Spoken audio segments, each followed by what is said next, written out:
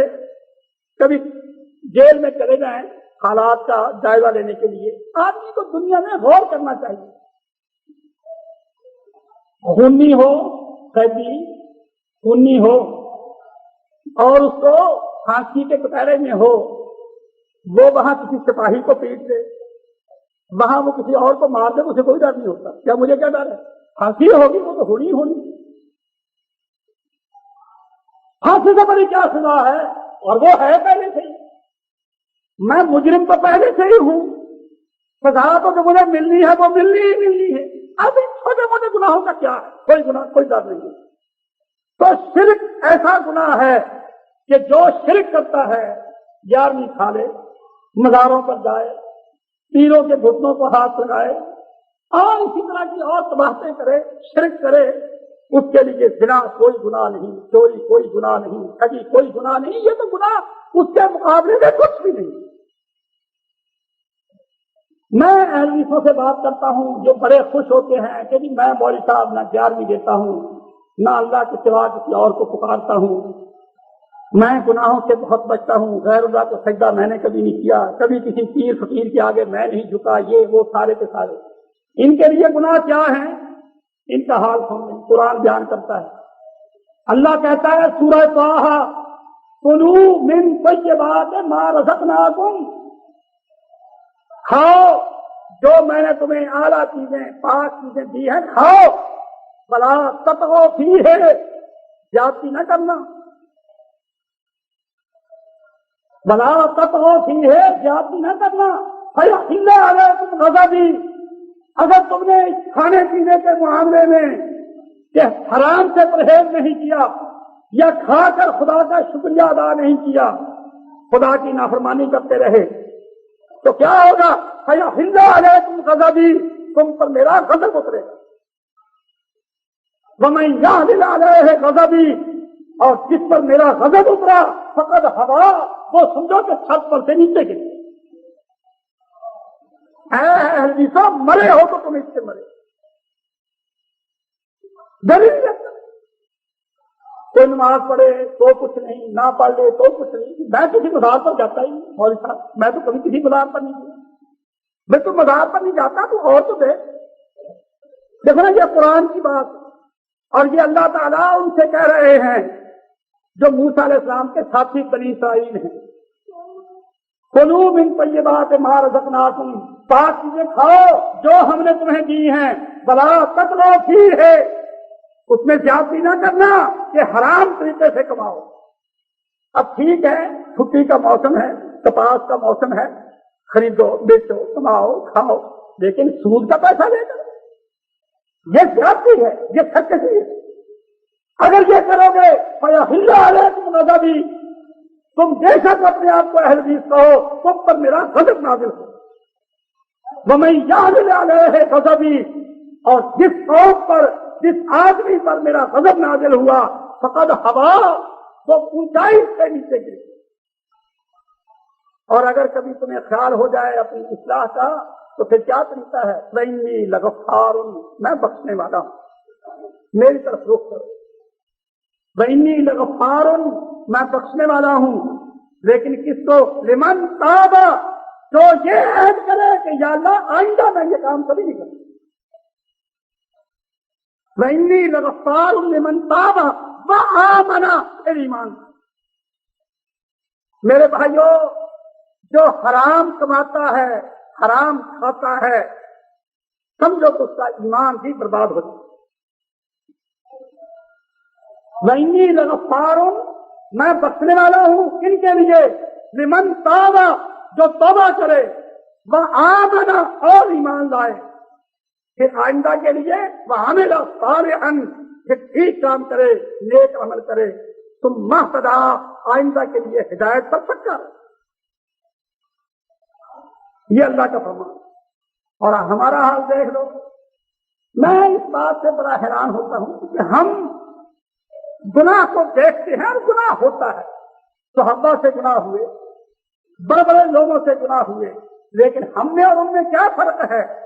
وہ گناہ کو روکتے تھے، وہ گناہ کو مٹاتے تھے، اپنے آپ کو وہ پاک کرتے تھے۔ لیکن ہم ہیں، گناہ ہماری عادت بن جاتا ہے، ہمارا مزاج بن جاتا ہے، ہم گناہ کرتے جاتے ہیں، اور اگر کوئی توجہ دلائے ہم بگڑ جاتے ہیں، اس کے خلاف ہو جاتے ہیں۔ اور یاد رکھیے گا، یہ کھانے پینے کا مسئلہ جو ہے، کھانے پینے کا مسئلہ، یہ بڑا ہی خطرناک مسئلہ ہے، بڑا ہی خطرناک مسئلہ ہے۔ جس آدمی نے اپنی کمائی پر نگاہ نہ رکھی کہ میری کمائی کیسی ہے، میری خوراک کیسی ہے، میری آمدنی کیسی ہے، بے تحاشا کھا لیتا ہے، بے پرواہ ہو کر کھا لیتا ہے، چیک نہیں کرتا کہ میری آمدنی حلال طریقے کی ہے یا حرام طریقے کی ہے، سمجھو کہ اس کی نمازیں بھی گئی، اس کے روزے بھی گئے، اس کی عبادت بھی گئی۔ کیوں؟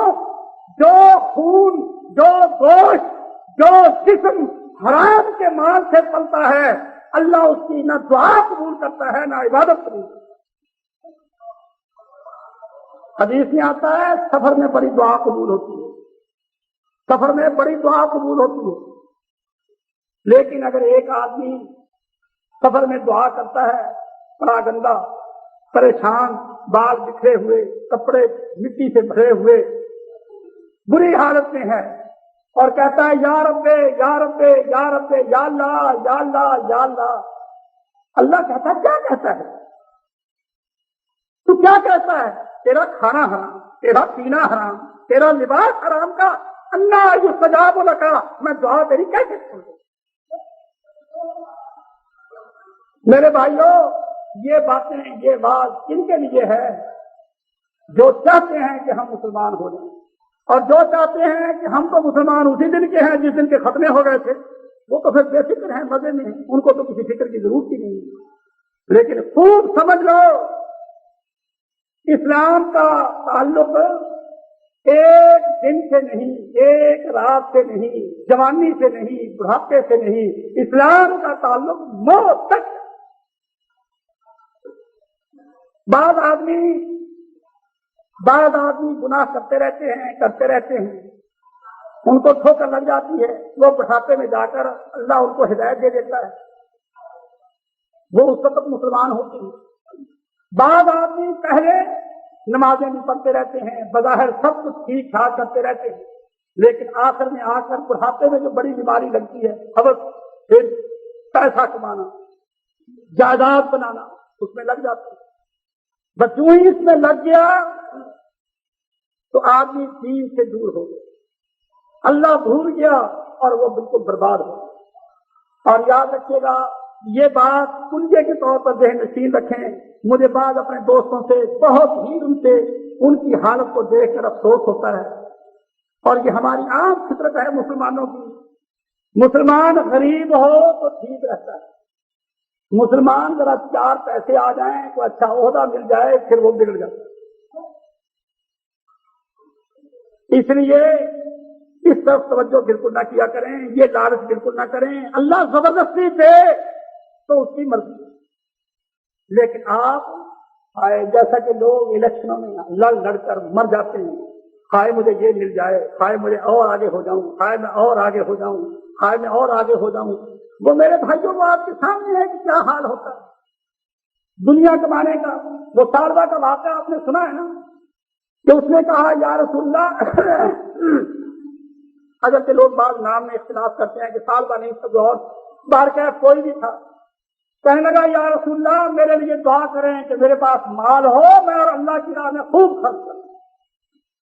اللہ کے رسول نے فرمایا کہ مال کے لیے دعا نہیں کیا کرتے. جو تیرے پاس ہے اللہ اتنا ہی حساب لے گا. مال کے لیے کیا دعا کرتا ہے؟ جو ہے وہ کر بس تجھ میں طاقت ہے تو اور وقت لگا ہمت سے کام کر اور مال کے لیے دعا نہ کر. یہ بڑی خطرناک چیز. نہیں یا رسول اللہ دعا کرو. آپ نے دعا کر دی. آپ نے دعا کر دی. مال بڑھ گیا. پہلے محلے میں رہتا تھا مدینے میں پھر ماڈل ٹاؤن اے میں کوٹھی بنا لی. اب جب ماڈل ٹاؤن اے میں چلا گیا تو نماز سے بھی گیا جماعت سے بھی گیا. اب وہاں سے مسجد میں آ گیا نماز پڑھنے کے لیے. نمازوں سے کیا جماعتوں سے کیا سوسائٹی سے کیا دوری دوری دوری دوری. مال بڑھ گیا بہت مال بڑھ گیا. قابو نہ رہے. ترقی پر ترقی ہوتی چلی گئی ترقی پر ترقی ہوتی چلی گئی. اور ہم اس کو خوش ہوتے ہیں کہ جی مبارک. اور میرے بھائیوں خوب یاد رکھ لو اگر تمہاری دکان چلنے لگ جائے اور تمہاری نمازیں باجماعت مس ہونے لگ جائیں تمہاری خیر نہیں. تم دوزخ کے دمبے بننے لگ جائے. مسلمان بننے کی کوشش کرو. کیا دنیا کی حوث کرتے ہو؟ تمہیں چاہیے کیا؟ ارے دنیا چاہیے یا آخرت چاہیے؟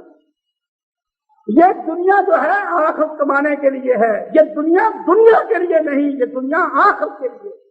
اور بدبخت ہے وہ آدمی جو دنیا کے جھگڑے مول لیتا ہے دنیا کی باتیں مول لیتا ہے اور دنیا کے تانے سہتا ہے اس خاطر کہ میں دنیا کی ترقی کروں. وہ حد درجے کا بیچتے. آدمی کو چاہیے کہ اپنی آخرت کی فکر کرے. اور جب آپ آخرت کی فکر کریں گے دنیا خدا جیسے حضرت عبدالرحمن بن عوف کو اللہ نے دیا. کتنی دفعہ حضرت صدیق نے اپنے گھر میں جھاڑو دیا اور سب جھاڑو دے کر اللہ کے رسول کے پاس لا کر رکھ دیا. اللہ نے پھر بھر دیا. اللہ نے پھر بھر دیا. اب وہ کیا کرتے تھے؟ جو ہی اللہ جس طرح سے دیتا تھا ویسے وہ نکال دیتے تھے. وہ یہ سمجھتے تھے کہ اللہ مجھے پیسے دے دے کر مال دے دے کر آزماتا ہے کہ اس میں الٹا ہے. اور وہ کہتے یا اللہ میں پھر کو نہیں الٹا تو دے میں ابھی دیتا ہوں. آگے مانتے بھی نہیں تھے لیکن اگر اللہ دیتا تھا تو فوراً اس کو آگے لٹا دیتے تھے خدا کی راہ میں. یہ تو کمائی ہو گئی. اور ہم مانتے ہیں پھر آہستہ آہستہ آہستہ آہستہ ایک مربع پھر 2 مربے ہو جائیں پھر 3 مربے ہو جائیں پھر یہ ہو جائے پھر وہ ہو جائے. میں یہ بات اس لیے کہہ رہا ہوں کہ یہ اچھے آثار نہیں. یہ اچھے لوگوں کی عادت نہیں. اب یہ جلسہ شروع ہے آج سے اور یہ جلسہ آپ کو پتا ہے اہل حدیث کا ہے. اور توقع لوگ یہ کرتے ہیں کہ دیوبندی بھی اس میں آئیں اور آ کر تقریریں سنیں بریلوی بھی آئیں اور آ کر تقریریں سنیں. لیکن میرے بھائیوں مقصد تو تبلیغ کا ہے کہ تبلیغ ہو. ٹھیک ہے مولوی تقریریں کریں گے اور لوگ باتیں سنیں گے لیکن دیکھیے تبلیغ کے 2 طریقے ہیں. ایک زبان ایک عمل. جو تبلیغ انسان اپنے عمل سے کرتا ہے زبان کی تبلیغ سے زبان کی تقریر سے